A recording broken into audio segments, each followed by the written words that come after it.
सृष्टि के आदिकाल में जब धर्म और अधर्म का संतुलन डगमगाने लगता, तब देवताओं और असुरों के बीच निरंतर संघर्ष चलता रहता था।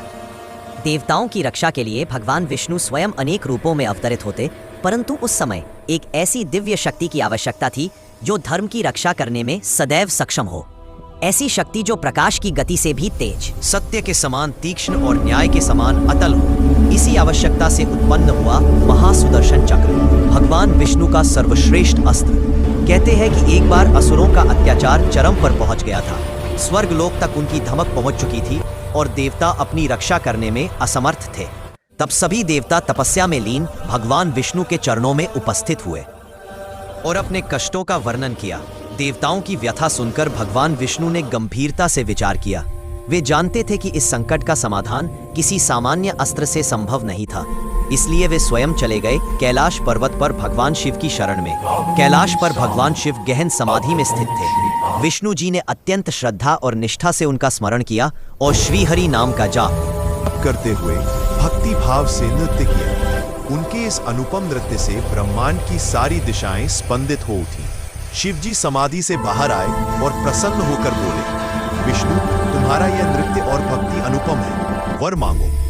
विष्णु ने विनम्रता से कहा, प्रभु, मैं ऐसा दिव्य अस्त्र चाहता हूँ जो अधर्म का अंत करे और संसार में धर्म की रक्षा कर सके। भगवान शिव मुस्कुराए और अपनी ज्योति को समेटकर उसे एक प्रकाशमय चक्र का रूप दिया। वह चक्र अग्नि की तरह दीप्तिमान, सूर्य की तरह तेजस्वी और वायु की तरह गतिमान था। उसके भीतर अनंत धार थी जिनकी चमक से अंधकार भी नष्ट हो जाए। शिव जी बोले, यह महासुदर्शन चक्र, इसका धारक अजय होगा। यह सदैव धर्म का साथ देगा और अन्यायी का अंत करेगा। विष्णु ने दोनों हाथ जोड़कर उसे स्वीकार किया। जैसे ही चक्र उनके हाथ में आया, वह सृष्टि के नियमों का रक्षक बन गया।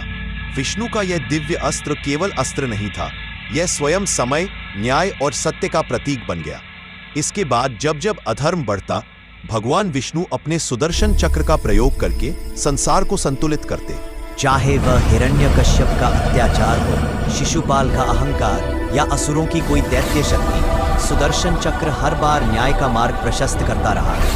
कहते हैं कि सुदर्शन चक्र जब घूमता है तो उसके भीतर ब्रह्मांड के सभी तत्व, अग्नि, जल, वायु, आकाश और पृथ्वी एक साथ प्रवाहित होते हैं। वह केवल हथियार नहीं, बल्कि स्वयं ईश्वर की चेतना का विस्तार है। आज भी भक्त सुदर्शन चक्र को भगवान विष्णु की अचूक शक्ति, धर्म पर दृढ़ विश्वास और अन्याय के अंत का शाश्वत प्रतीक